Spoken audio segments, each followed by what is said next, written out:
ഇന്ന് നമുക്ക് ചിക്കൻ മക്ലൂബ് ഉണ്ടാക്കിയാലോ? ഇന്നെല്ലാവരും വന്നോളിട്ടോ.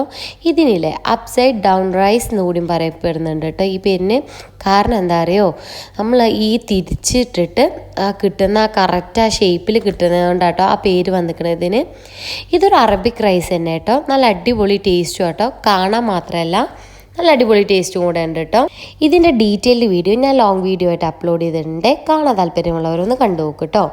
ഇനി നമുക്ക് റെസിപ്പിയിലോട്ട് കടക്കാം. ഫസ്റ്റ് കുറച്ച് എണ്ണ ഒഴിക്കുക, കുറച്ച് വെളുത്തുള്ളിയും ഇഞ്ചിയും പച്ചമുളകും ഒരു സവാളയും കുറച്ച് ക്യാപ്സിക്കും ഒന്ന് വഴറ്റിയെടുക്കുക. ഇനി മസാലകളായിട്ട് കുറച്ച് മഞ്ഞൾപ്പൊടിയും ഒരു 2 ടേബിൾ സ്പൂണ് അറബിക് മസാലയും ചേർക്കുന്നുണ്ട്. പിന്നെ 2 മാഗി ക്യൂബും. എന്നിട്ട് ചിക്കൻ അതിലൊന്ന് വഴറ്റിയെടുത്തതിന് ശേഷം വെള്ളം ഒഴിച്ചിട്ട് നന്നായിട്ട് വേവിച്ചെടുക്കുക. എന്നിട്ട് ചിക്കൻ ഇന്ന് മാറ്റി വെച്ചിട്ട് ആ വെള്ളത്തിൽ നമുക്ക് റൈസ് വേവിച്ചെടുക്കാം കേട്ടോ. ഇതിൽ ഉപയോഗിച്ചുള്ള അറബിക് മസാല ഞാൻ വീട്ടിൽ തന്നെ ഉണ്ടാക്കിയില്ല കേട്ടോ. ഇതിൻ്റെ റെസിപ്പി ഞാൻ ഇതിന് മുന്നേ ഷെയർ ചെയ്തിട്ടുണ്ട്. എൻ്റെ വീഡിയോസൊക്കെ നിങ്ങൾക്ക് ഇഷ്ടപ്പെടുന്നുണ്ടെങ്കിൽ ഒന്ന് സബ്സ്ക്രൈബ് കൂടെ ചെയ്യണേ. താങ്ക്